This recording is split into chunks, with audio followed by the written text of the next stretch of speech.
You have once said, if I'm not in love, I cannot be happy. Are you happy at the moment? I think there's degrees of love. But certainly for one to be fully happy, I think you have to be happy in work and happy in love. So I suppose I'm medium happy. There are degrees of happiness. Can love for projects, for work, compensate love among people? I think love of work, in my experience, can at best make one halfway happy. Perhaps that's your biggest hope, to be really in love. I have been in the past. I try to be as literal as possible. I would be happy if humanity has a self-sustaining city on Mars, because then the probable lifespan of humanity is much greater. I think we really just got this consciousness, like this little candle of consciousness, like a small light in the void, and we don't want that small candle in a vast darkness to be put out. You said that you cannot be and don't want to be alone. I very much share that feeling. Yeah. Where does it come from? I think it's just a natural human reaction. I mean, most people don't. A lot of people are happy if they are alone. Really? I think most people are not happy being alone. Do you feel lonely? I mean, there are times when I feel lonely, yes. But I mean, I think it's pretty basic. Like if I'm, say, working on the Starship rocket, South Texas, and I'm just staying in my little house by myself, especially if I forget my dog, if my dog is not with me, then I feel quite lonely because I'm just in a little house by myself with not even a dog. Philanthropy is a topic that some people go to. Philanthropy is a hard topic. Like how do you think about that? I think if you care about the reality of goodness instead of the perception of it, philanthropy is extremely difficult. SpaceX, Tesla, Neuralink, and Boring Company are philanthropy. If you say philanthropy is love of humanity, they are philanthropy. Tesla is accelerating sustainable energy.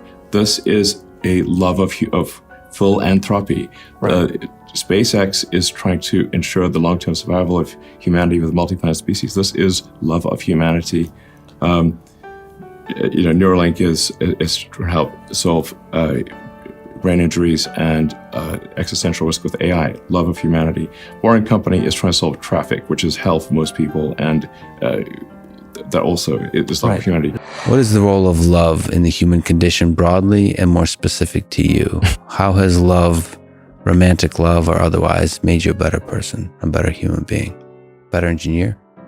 Now you're asking really perplexing questions.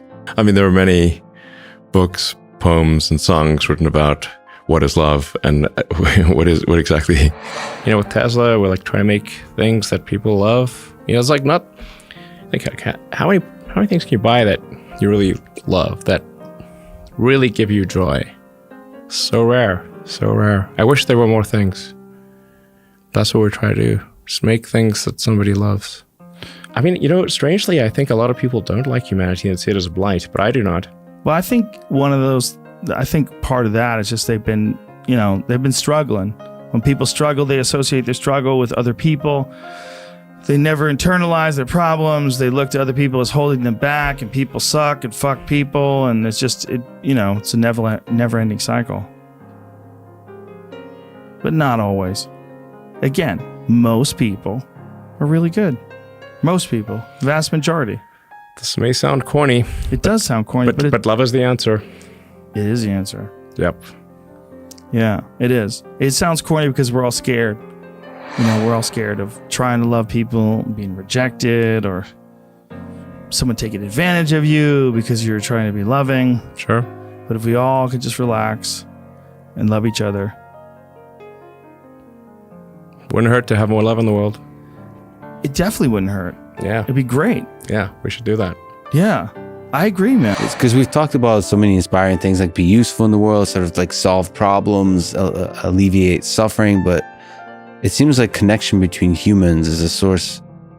It's a source of joy. It's a source of meaning, and that's what love is. Friendship, love.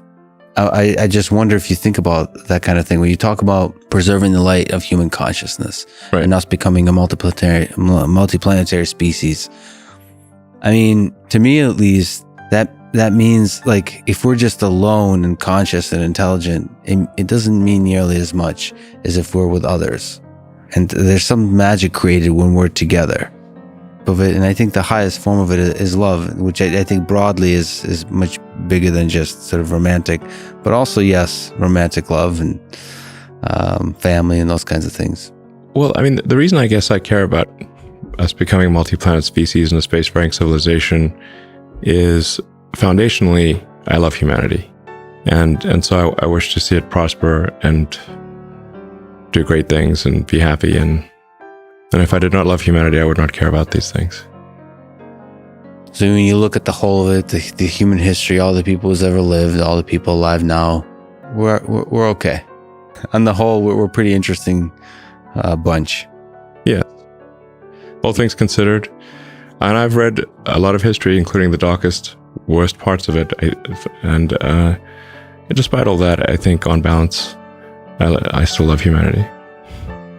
I think what Douglas Adams was saying in Hitchhiker's Guide to the Galaxy is that the universe is the answer, and we really need to figure out what questions to ask about the answer that is the universe. Yeah. And that the question is really the hard part. And if you can properly frame the question, then the answer, relatively speaking, is easy. So therefore, if you want to understand questions to ask about the universe, you want to understand the meaning of life, we need to expand the scope and scale of consciousness so that we're better able to understand the nature of the universe and understand the meaning of life. And ultimately, the most important part would be to ask the right question. Yes, it's hard to come up with good questions. It's like that is the foundation of my philosophy, is that I am curious about the nature of the universe, and and obviously I will die. I don't know when I'll die, but I won't live forever. But I would like to know that we're on a path to understanding the nature of the universe and the meaning of life, and what questions to ask about the answer that is the universe. And so if we expand the scope and scale of humanity and consciousness in general, then that seems like a fundamentally good thing.